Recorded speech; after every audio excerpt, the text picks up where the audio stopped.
దేవుని నామానికి మహిమ ఘనత ప్రభావములు దేవునికి చెల్లును గాక. అలాగే మరి సార్వత్రిక సంఘము మరి జూమ్ కాల్లో ఉన్న దేవుని బిడ్డలైన మీకు అందరికీ మన ప్రభువును రక్షకుడైన యేసుక్రీస్తు సర్వశక్తి గల నామం పేరట ప్రత్యేకమైనటువంటి వందనాలు శుభములు మరి తెలియజేస్తూ ఉన్నాము. మరి రోజు ఒక ప్రత్యేకమైన అంశాన్ని మీ ముందుకు నేను తీసుకురావాలని ఆలోచన కలిగి ఉన్నాం. ఏమిటి అంటే యేసుక్రీస్తు ప్రభువారు మరి ఆయన ఈ లోకంలో 33.5 సంవత్సరాలు ఈ లోకంలో జీవించినట్లుగా మనం చూస్తా ఉన్నాం.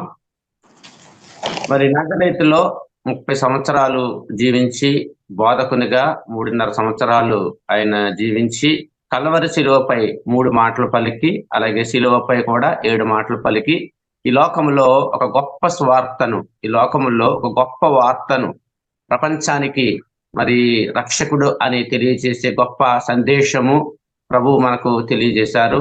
ఈ 40 దినాలు కూడా ఈ అద్భుతమైనటువంటి మాటలను ప్రజలందరూ కూడా మరి సిలువను ధ్యానంలో ఉంటూ మరి యేసు ప్రభు చెప్పినటువంటి ఆజ్ఞ, మీరు నా కోసం ఏడవకండి, మీ కోసము మీ పిల్లల కోసము ఏడవండి అనే ఆజ్ఞను ప్రతి ఒక్కరూ పాటిస్తూ మందిరంలో ఉపవాస దీక్షలో పాల్గొంటూ ప్రార్థనలో పాల్గొంటూ మరి ఈస్టర్ సండే ఆదివారపు ఆరాధనతో ఈ కార్యక్రమాలన్నీ మరి ముగించడం జరిగింది.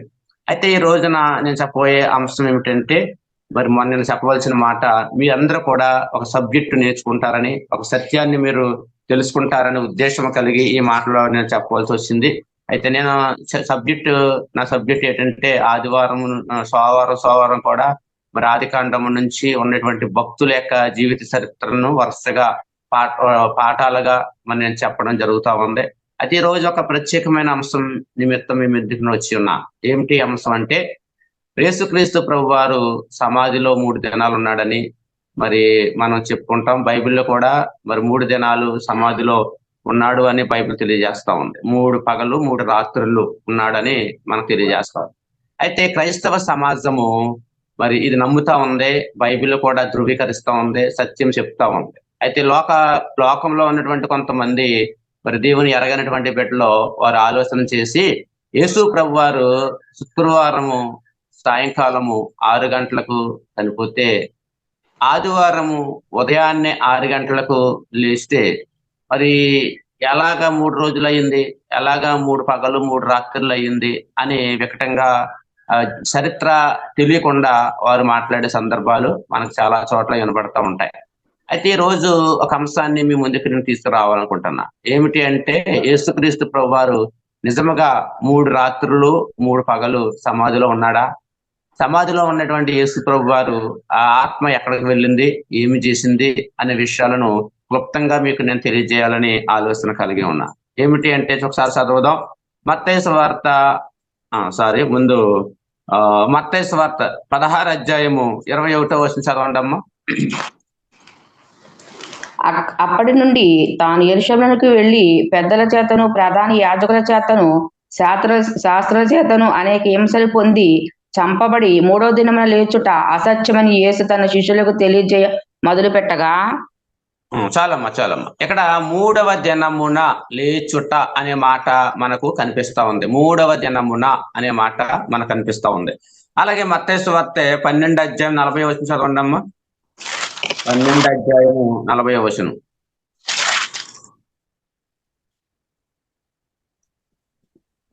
మత్తయి సువార్త 12 అధ్యాయము 40వ వచనంలో కూడా 3 రాత్రింబగళ్ళు తిమంగళము కడుపులో ఎలాగుండెనో అలాగూ మనుష్య కుమారుడు 3 రాత్రింబగళ్ళు భూగర్భంలో ఉండెను. చూడండి, అక్కడ 3 రాత్రింబగళ్ళు అనే మాట మనకు కనిపిస్తా ఉంది. చివరి మాట మార్క్స్ సువార్త 8 అధ్యాయం 31వ వచనం చదవండి అమ్మ. మీకు ఈ రోజు ఒక క్లారిటీ ఇవ్వబోతా ఉన్నాను. ఏంటంటే, ఎలాగా యేసు ప్రభు 3 రాత్రులు 3 పగలు సమాధిలో ఉన్నాడో, ఉన్న దేవుడు ఏం చేశాడో అనే విషయాన్ని మీకు తెలియజేయాలని, మీకు ఆలోచన పుట్టించాలని ఒక ఆలోచన కలిగి ఉన్నాను. చదవండమ్మా. మనుష్య కుమారుడు అనేక హింసలు పొంది పెద్దల చేతను ప్రధాన యాజకుల చేతను శాస్త్రుల చేతను ఉపేక్షింపబడి చంపబడి 3 దినములైన తర్వాత లేచుట అసాధ్యమని ఆయన వారికి బోధింపనారంభించెను. చాలమ్మా. ఇక్కడ ఈ 3 మాటలు కూడా మనకు ఏమని ధృవీకరిస్తా ఉన్నాయి అంటే యేసుక్రీస్తు ప్రభువారు 3 రాత్రులు 3 పగలు సమాధిలో ఉంటాడు అనే విషయాలను మనకు ధృవీకరిస్తా ఉంది. 3 రోజులైనా 3 రోజుల తర్వాత అయినా 3 రోజులకు అయినా మొత్తం మీద యేసుక్రీస్తు ప్రభువారు లేఖనములు నెరవేరునట్లు మరి 3 దినాలు సమాధిలో ఆయన ఉన్నాడు అనే సత్యాలను మనకు పరిశుద్ధ గ్రంథం బైబిల్ తెలియజేస్తా ఉంది. అయితే ఇక్కడ మరి మనము ఆలోచించిన ప్రకారంగా అయితే రోజున్నర వస్తుంది, రోజున్నర వస్తా ఉంది ఇంచుమించుగా మన లెక్క ప్రకారంగా అయితే. కానీ ఇక్కడ చాలా మంది నిన్న ఫేస్బుక్ తిరగేస్తే అందులో చాలా మంది చరిత్ర తెలియనటువంటి ఎంతో మంది యేసు ప్రభు యొక్క పునరుత్థానము అది తప్పు, ఎక్కడ కూడా 3 దినాలు మరి లేడు యేసు ప్రభు సమాధిలో అని చాలా మంది చాలా రకాలుగా కామెంట్లు పెట్టడం, మరి నేను చాలా చూశానన్నమాట. యేసు ప్రభు వాక్యం తెలియజేస్తున్న దాన్ని వక్రీకరించి చాలా మంది చెప్పడం జరిగింది. అయితే నేను ఒక బైబిల్ రీఛార్జ్ చేశాను. ఏంటి అసలు దీని సందర్భం ఏంటి? 3 పగలు సమాధిలో ఉన్నాడా అని చూస్తే దేవుడు అనేక పుస్తకాలు తిరగేసినట్లయితే కొన్ని విషయాలు మనకు బయలుపడి జరిగింది. ఏమిటి అంటే మనకు 2 రకాలైనటువంటి క్యాలెండర్లు ఉన్నాయమ్మా. మనకు 2 రకాలైనటువంటి క్యాలెండర్స్ ఉన్నాయి. ఒకటి యూదుల క్యాలెండర్, రెండోది గ్రెగోరియన్ క్యాలెండర్. యూదుల క్యాలెండర్ ప్రకారంగా మరి యేసుక్రీస్తు ప్రభువారు మరి శిలువపై 18 గంటలు ఉన్నట్లుగా మనం చూడగలం. అలాగే యూదుల క్యాలెండర్ ప్రకారం మరి ఒక రోజు గడవాలి అంటే 12 గంటలు గడవాలి, 12 గంటలు ఒక రోజు. మరి మన క్యాలెండర్ ప్రకారంగా అయితే ఒక రోజు గడవాలి అంటే 24 గంటలు గడవాలి. 24 గంటలు కలిస్తే ఒక రోజు మన క్యాలెండర్. గ్రిగోరియన్ క్యాలెండర్ ప్రకారంగా, యూదుల క్యాలెండర్ ప్రకారంగా 12 గంటలు మరి కలిస్తే ఒక రోజు అవుతుంది అన్నమాట. దాని గురించినటువంటి బైబిల్ లేఖనాలు ఒకసారి మనం చూద్దాం.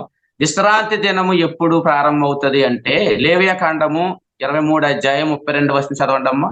లేవియాకాండము 23 అధ్యాయము 32 వచనం. అలాగే యోహాను సువార్త 19 అధ్యాయము 31 వచనం. ఈ 2 లేఖనాలు చదవండి. ఎంతండి లేవికాండం 23? 32 అమ్మ, 32. అది మీకు మహా విశ్రాంతి దినము, మిమ్మల్ని మీరు దుఃఖపరచుకొనవలెను.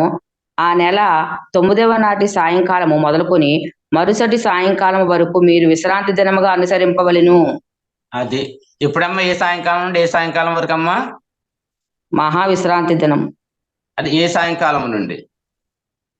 9వ నాటి సాయంకాలము మొదలుకొని మరుసటి సాయంకాలం వరకు మీరు విశ్రాంతి దినముగా ఆరంభింపవలెను. అది సాయంకాలం నుండి సాయంకాలం వరకు అంటే 12 గంటలు కలిస్తే వారికి ఒక రోజు లెక్క వస్తుంది. మళ్ళీ ఒకసారి చూడండి, యోహాను సువార్త 19 అధ్యాయం 31 వచనం కూడా చదవండి అమ్మా. యోహాను సువార్త 19 అధ్యాయం 31 వచనం.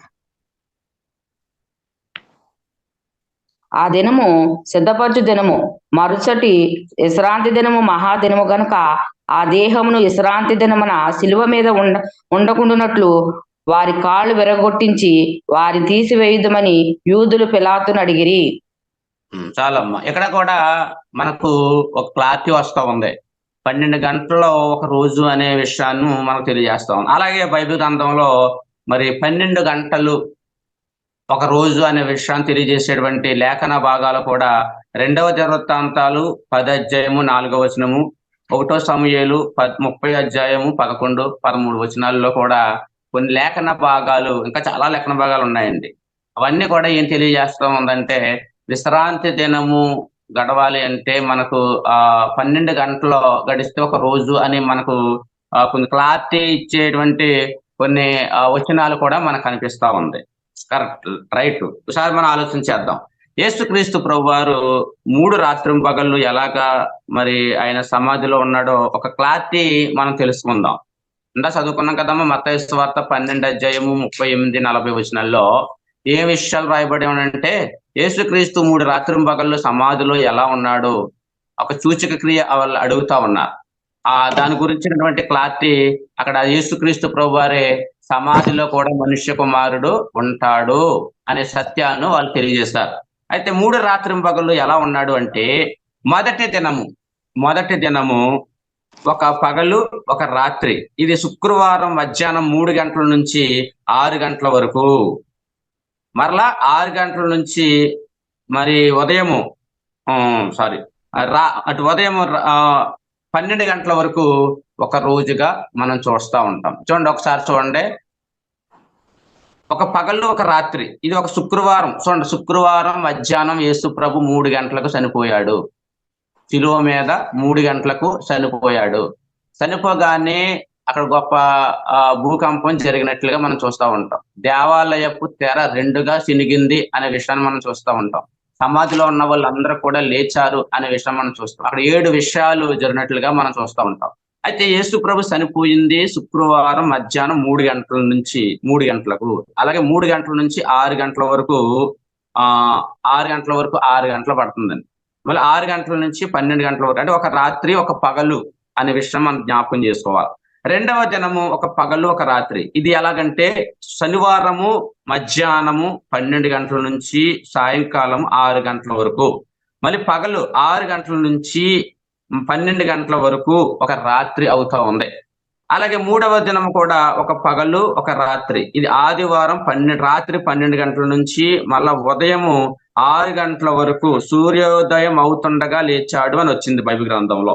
కాబట్టి ఈ 3 క్లారిటీ మనం జ్ఞాపకం చేసుకుందాం. శుక్రవారం మధ్యాహ్నం 3 గంటల నుంచి మరి 6 గంటల వరకు 12 గంటలు వస్తుంది. 6 గంటల నుంచి మరి 12 గంటల వరకు ఒక రోజు, అంటే ఒక రాత్రి ఒక పగలు వస్తుంది. రెండవ దినము కూడా ఒక పగలు ఒక రాత్రి. ఎలాగంటే ఇది శనివారము మధ్యాహ్నము 12 గంటల నుంచి 6 గంటల వరకు, పగలు 6 గంటల నుంచి మరలా 12 గంటల వరకు ఒక రాత్రి. ఇది రెండవ రోజు. మూడవ రోజు ఏంటంటే ఒక పగలు ఒక రాత్రి. ఇది ఆదివారము 12 గంటల నుంచి ఉదయము 6 గంటల వరకు. ఇది 3 దినాలు మరి ఆయన సమాధిలో ఉన్నట్లుగా మనకు లేఖనాలు తెలియజేస్తా ఉన్నాయి. ఎందుకు? మన క్యాలెండర్ ప్రకారంగా అయితే అలా రాదు. అది యూదుల క్యాలెండర్ ప్రకారంగా. లేవియా కాండంలో కూడా మరి యొక్క విశ్రాంతి దినం గురించి ఎన్నో లేఖనాలు మనకు తెలియజేస్తా ఉన్నాయి. విశ్రాంతి దినము 6 గంటలకు, మరి 12 గంటల ఒక రోజుగా అవి మనకు తెలియజేస్తా ఉన్నాయి. యేసుక్రీస్తు ప్రభువారు యోధా గోత్రంలో నుండి వచ్చిన వాడు గనుక యూదుల యొక్క ధర్మశాస్త్ర ప్రకారంగా, యూదుల యొక్క మరి సాంప్రదాయం, ఆ యొక్క లేఖనాల ప్రకారంగా, యూదా ధర్మశాస్త్ర ప్రకారంగానే ఆయన సమాధి చేశారు. మరి ఆయన సిలువలో శిక్షించారు, సమాధి చేయబడ్డాడు. సమాధిలో 3 దినాలు ఉండి 3వ దినమున లేచినట్లుగా పరిశుద్ధ లేఖనాలు మనకు తెలియజేస్తా ఉన్నాయి. చూడండి అమ్మ, 1 కొరింథీ 15వ అధ్యాయము 3వ వచనం చదవండి అమ్మ. 1 కొరింథీ 15వ అధ్యాయము 3వ వచనం. నాకు ఇయ్యబడిన ఉపదేశమును మొదట మీకు అప్పగించి తిని, అదేమనగా లేఖనముల ప్రకారము క్రీస్తు మన పాపల నిమిత్తము మృతి పొందెను, సమాధి చేయబడెను.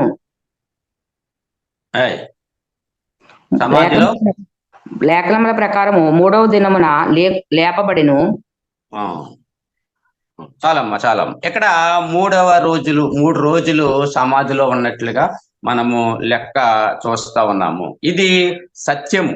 చాలా మందికి ఈ యూదుల క్యాలెండర్ ప్రకారంగా విశ్రాంతి దినం ఎప్పుడు ప్రారంభం అవుతుందో తెలియక, అలాగే యూదుల క్యాలెండర్ ప్రకారం లేఖనాల యొక్క నెరవేర్పు ఏ విధంగా మరి యేసుక్రీస్తు ప్రభు వారు మరి ప్రవచనాలు నెరవేర్పు జరిగినాయో అవేమీ తెలియకుండా ఆయన యొక్క పునరుత్థానములో తప్పులు కనబడతా ఉన్నాయి అనే విషయాలను వాళ్ళు తప్పుగా మాట్లాడుతూ ఉంటారు. చరిత్ర వాళ్ళకి తెలియాలి. చరిత్ర తెలిసినట్లయితే నిజమే కదా, యేసు ప్రభు యూదుడు, యూదుల క్యాలెండర్ ప్రకారంగా, ధర్మశాస్త్ర ప్రకారంగా మరి ఆయన సమాధిలో 3 దినాలు ఉన్నాడు అనే సత్యమును తెలుసుకోవాలి. ఎందుకంటే బైబిల్ తప్పు లేని గ్రంథం, ఏకైక గ్రంథము, కరెక్ట్ అయిన గ్రంథము. ఆకాశం భూమి గతించినా గానీ నా మాటలు ఎన్నడూ గతింపవు అనే సత్యాన్ని వాక్యం ద్వారా దేవుడు మాట్లాడుతా ఉన్నాడు. అటువంటి సత్యము, అటువంటి మా జీవం కలిగిన మాటల్లో మరి తప్పు పట్టుకునే సామర్థ్యత, ఆ యొక్క నైపుణ్యత ప్రపంచంలో ఎవరు కూడా లేదండి. అర్థం చేసుకోవటంలోనే చాలా తప్పులు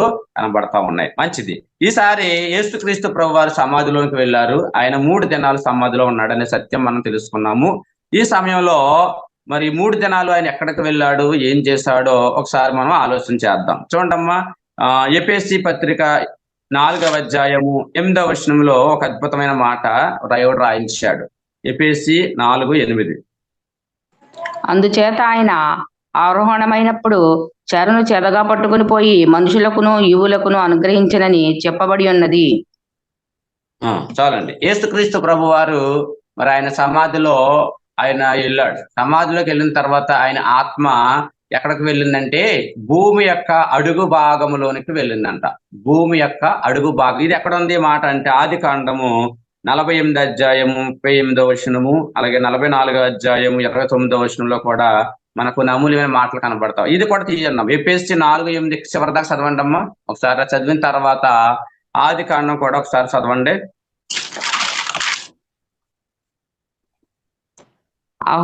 అహరోణమయమనగా ఆయన భూమి యొక్క క్రింద భాగమునకు దిగబలననియు అర్థమిచ్చుచున్నది కదా.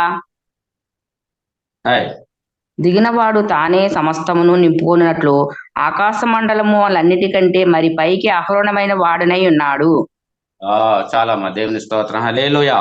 అలాగే ఆది కాండము 42 అధ్యాయం 38వ వచనంలో కూడా యొక్క భూమి యొక్క అడుగు భాగంలోనికి వెళ్ళినట్లుగా, అంటే భూమి అడుగు భాగంలో కూడా మరి ఒక చెర అనేది ఉన్నది అనే విషయాలను అక్కడ మనకు క్లారిటీ వస్తూ ఉంది. ఆది కాండము 42 అధ్యాయం 38, అలాగే 44 అధ్యాయం 29వ వచనం. ఈ రెండు లేఖనాలు చదవండి ఒకసారి.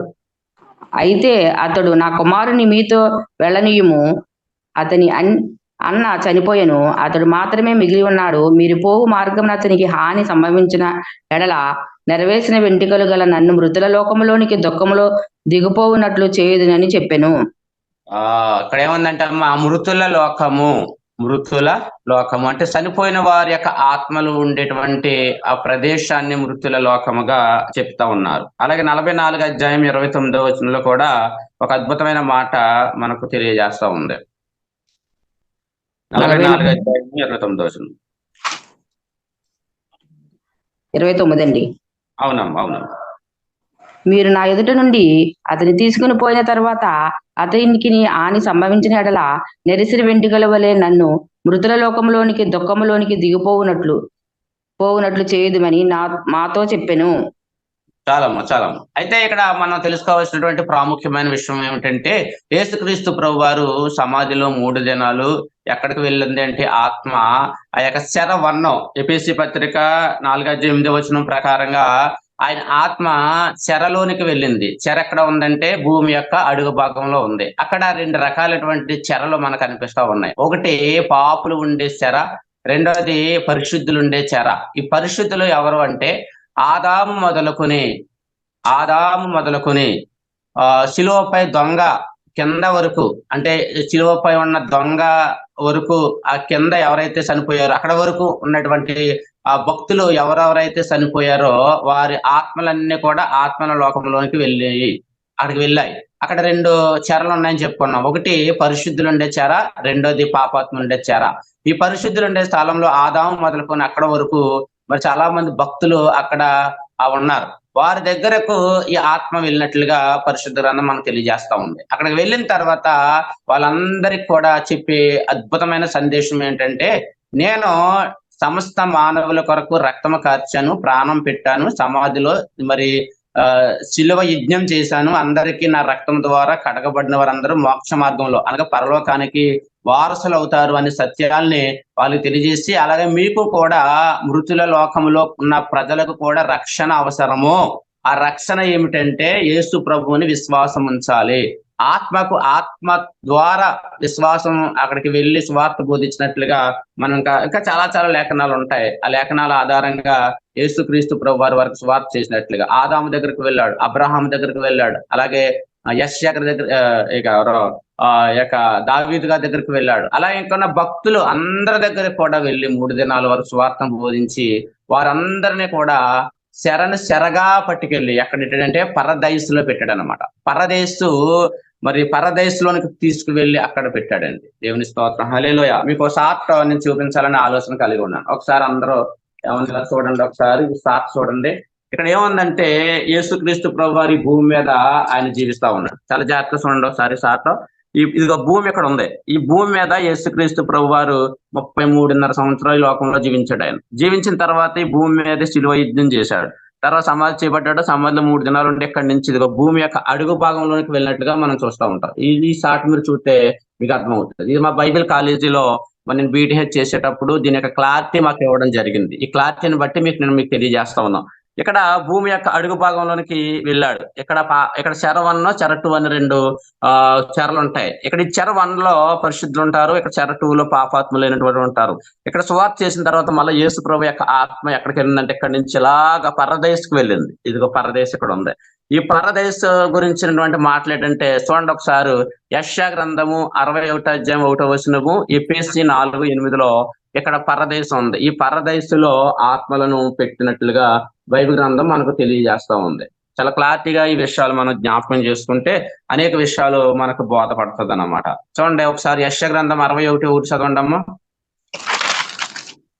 ప్రభువు యెహోవా ఆత్మ నా మీదకి వచ్చి ఉన్నది, దీనులకు సువర్తమానం ప్రకటించుటకు యెహోవా నన్ను అభిషేకించెను. అమ్మమ్మ ఒకసారి ఎఫెసీ 4:8 చదివారు కదా. ఇక్కడ ఆత్మ పరదేశులోనికి ఈ యొక్క ఆత్మలన్నిటిని కూడా తీసుకువెళ్ళి మరలా భూలోకంలోకి వచ్చి 40 దినాలు ఈ లోకంలో ఉండి 11 సార్లు మరి 11 మంది భక్తులకు మరి అనేక మందికి కనిపించి మరలా ఆయన పరలోకానికి వెళ్ళాడు. ఈ లోకంలో మరి భూమి పుట్టినప్పటి నుంచి ఇప్పుడు వరకు పరలోకానికి వెళ్ళినటువంటి భక్తులు అంటూ ఎవ్వరు కూడా లేరండి. యేసు ప్రభు అక్కడే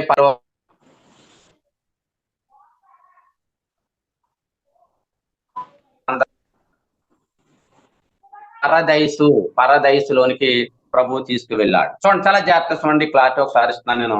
పాతాళంలో చెర 1 పరిశుద్ధులుండే ప్లేసు మరి యేసుక్రీస్తు ప్రభు వారు ఈ యొక్క ఆత్మలన్నిటిని కూడా పరదేశకు తీసుకెళ్లిన తర్వాత చెర 1, చెర 2 అనే 2 ఉన్నాయి కదండి. అది పరిశుద్ధుల యొక్క పాతాళంలో పరిశుద్ధుల స్థలం ఖాళీ అవుట ద్వారా అందరూ పాపులే ఉన్నారు. అక్కడికి ఎవరు కూడా పరిశుద్ధులు లేరన్నమాట. అందుకనే యేసుక్రీస్తు ప్రభు వారు శిలువ మీద 2వ మాట, నేడు నీవు నాతో కూడా పరదేశంలో ఉండు అని చెప్పాడు. అంటే చనిపోయినటువంటి ప్రతి వ్యక్తి కూడా ఎక్కడికి వెళ్ళాలి అంటే పాతాళంలోకి వెళ్ళాలి, అంటే చెర 1లోకి వెళ్ళాలి లేదా చెర 2లోకి వెళ్ళాలి. కానీ శిలువ మీద ఉన్న దొంగ మరి పాతాళంలోకి వెళ్లకుండా ఆ చెర 2లోకి వెళ్లకుండా ఆయన డైరెక్ట్ గా ఎక్కడ తీసుకువెళ్ళాడు అంటే పరదేశకు తీసుకువెళ్ళాడు. దేవుని స్తోత్రం, హల్లెలూయా. అంటే మనకి ఇంకా మరణ భయం అనేది ఉండదు.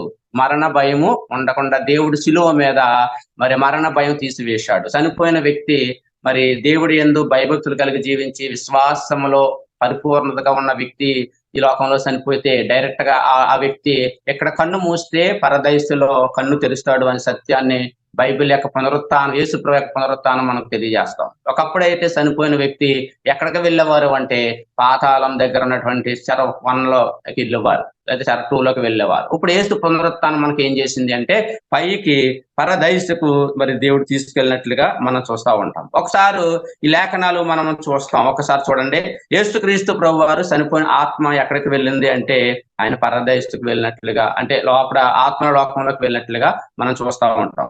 మరి 3 దినాలు ఎలా ఉన్నాడు అంటే గ్రెగరియన్ క్యాలెండర్ ప్రకారంగా 12 గంటలు కలిస్తే ఒక రోజు, యూదుల క్యాలెండర్ ప్రకారంగా 12 గంటలు కలిస్తే ఒక రోజు, ఉదయం 6 గంటల నుంచి సాయంకాలం 6 గంటల వరకు ఒక రోజు, సాయంకాలం 6 గంటల నుంచి ఉదయం 6 గంటల వరకు 2వ రోజు, చనిపోయిన మధ్యాహ్నం 3 గంటలు, అలా మొత్తానికి 3 రోజులు యేసు ప్రభు సమాధిలో ఉన్నట్లుగా ఒక విషయాన్ని బైబిల్ మనకు తెలియజేస్తా ఉంది. కాబట్టి యేసు యొక్క పునరుత్థానము సమాధిలో నుండి ఆయన లేచాడు. సమాధిలో నుండి ఆయన లేచాడు కాబట్టి యేసు పునరుత్థానం క్రైస్తవ వ్యవస్థకు ఒక పునాది ఏర్పడింది. ఆయన సమాధి నుండి లేవకపోతే మనం చేసే ప్రయాస, మనం చేసే భక్తి అంతా కూడా వ్యర్థము అని బైబిల్ తెలియజేస్తాం. లేచాడు కనుక మన ప్రయాస, మన క్రీస్తునందు మీ ప్రయాస వ్యర్థము కాదు అని బైబిల్ మనం తెలియజేస్తాం. యేసుక్రీస్తు దేవుని కుమారుడు అని పునరుత్థానం ఏం చేసిందంటే నిరూపించింది. అలా యేసుక్రీస్తు ద్వారా మన పాపములకు క్షమాపణ పునరుత్థానం ఇచ్చింది. యేసుక్రీస్తు ప్రభు చనిపోయి సమాధిలో లేచాడు కనుక మన పాపములు క్షమించబడ్డాయి అనే విషయాలను బైబిల్ మనకు తెలియజేస్తా ఉంది. అలా యేసుక్రీస్తు సార్వభౌమాధికారం చేత ఆయన రాజ్యం పాలించబడుతుందని పరిశుద్ధ గ్రంథం మనకు తెలియజేస్తాం. ఆయన మొదటివాడు, ఆయన కడపటివాడు, యుగ యుగాలు ఆయన సజీవుడై ఉన్నాడు. అందుకనే మనం ఈ లోకంలో మరి దేవుణ్ణిలో ఎదుగుతా ఉన్నాము, దేవుణ్ణిలో బలపడతా ఉన్నాం. ఆ రాజ్యం మన మీద ఉంది.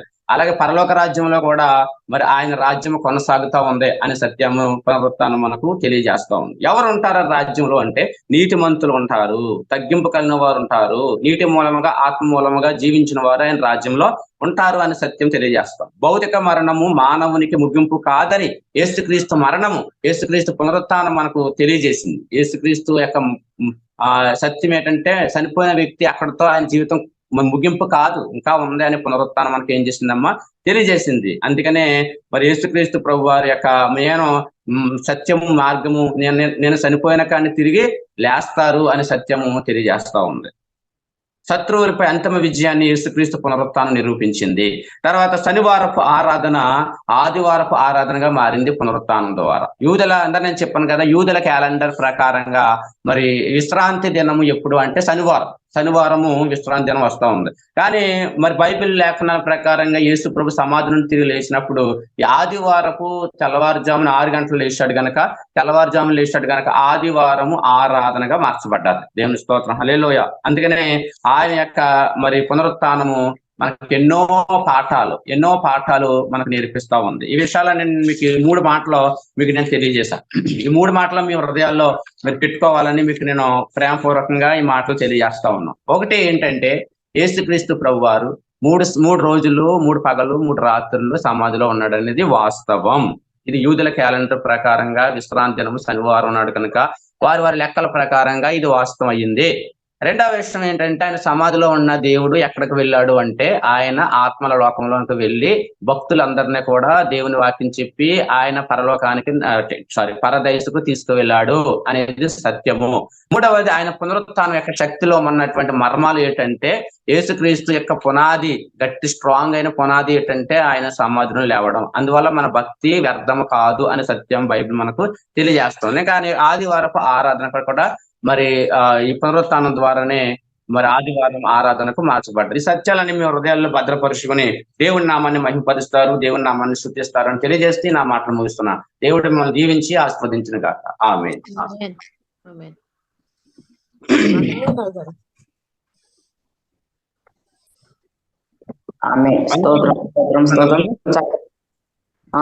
అయ్యగారు వందనాలండి, చక్కని వాక్యం చెప్పిన ఆశీర్వాదం అయ్యగారు వందనాలండి. అయ్యగారు చెప్పండి. మరి ప్రార్థన రామకృష్ణయ్య గారు చెప్తారేమో అడుగుతారా? చేయమనమ్మా అన్నా. ప్రైజ్ లార్డ్ అన్నా. అయ్యగారు లైన్ లో లేరనుకుంటాను. డ్రాప్ అయిపోయారండి. ఉన్నారు ట్యూబ్ లో ఉన్నారండి. అంటే ఎక్కడ ట్రైన్ లో ఎక్కడ ఉన్నారని చెప్పారు కదా. ముఖం ప్రార్థన చేసేయండి, ఆశీర్వాదించండి అయ్యగారు. అండి సత్యనారాయణ గారు ఉంటారు కదా, లేరా అండి? ఆయన జర్నీలో ఉన్నారు. సత్యనారాయణ గారు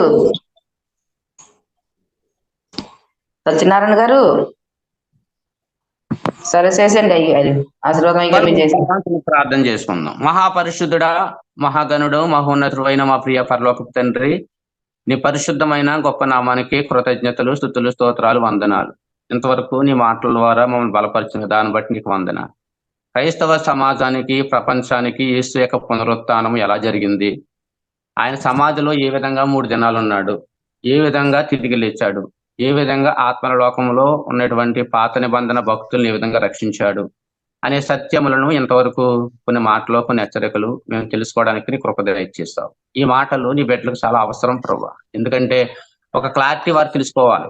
బైబిల్ ఏం చెప్తా ఉంది, యూదుల క్యాలెండర్ ఏం చెప్తా ఉందనే విషయం కూడా తెలుసుకుంటే కొద్ది ఆత్మీయంగా వారు బలపడతారని నీ ఆత్మ ద్వారా మాటలు పలికించావు. నీకు వందనాలు. ఈ బిడ్డలందరినీ కూడా ఇంకా నువ్వు వాక్యపు అన్వేషణలో నడిపించి నీ యొక్క మాటల ద్వారా వారిని బలపరచమని, నీ కృప దయచేసి కనికరించమని ప్రార్థన చేస్తాను. ఇవన్నైనా సార్వత్రిక సంఘం గ్రూప్ లో ఉన్న నీ బిడ్డలందరినీ కూడా వారి కుటుంబాలను ఆశీర్వదించి దీవించి, ఇంకా అనేకులు ఈ యొక్క మీటింగ్ లో అటెండ్ అవడానికి, ఆత్మీయంగా మేలులు పొందుకోవడానికి నీ సహాయం దయచేయమని, కృప దయచేయమని ప్రార్థన చేస్తా ఉన్నాను. దీన్ని చక్కగా నడిపిస్తున్నటువంటి సంజయ్ గారిని బట్టి, విక్రబాబు గారిని బట్టి, ఇంకా కొంతమంది నేను నీ బిడ్డలను బట్టి కూడా ప్రార్థన చేస్తావు. సహాయం దయచేయండి, కృప దయచేయండి. ఈ రోజు అంతా జీవనకరంగా, ఆశీర్వాదకరంగా మీరు మార్చమని మా ప్రభును రక్షకుడు యేసు నామమున పెట్టి ప్రార్థన అడుగుతున్నాను పరమ తండ్రి. ఆమేన్, ఆమేన్, ఆమేన్. తండ్రి అయిన దేవుని ప్రేమ, కుమారుడైన యేసుక్రీస్తు వారి కృప, పరిశుద్ధాత్మని యొక్క అన్యోన్య సహవాసము, సమాధానం ఇప్పుడు ఎల్లప్పుడూ సదాకాలము తోడై ఉండి నడిపించును గాక. ఆమేన్, ఆమేన్, ఆమేన్. అందరికి వందనాలమ్మా. వందనాలండి. వందనాలు అయ్యగారు. వందనాలండి. ఆశీర్వాదం అయ్యగారు.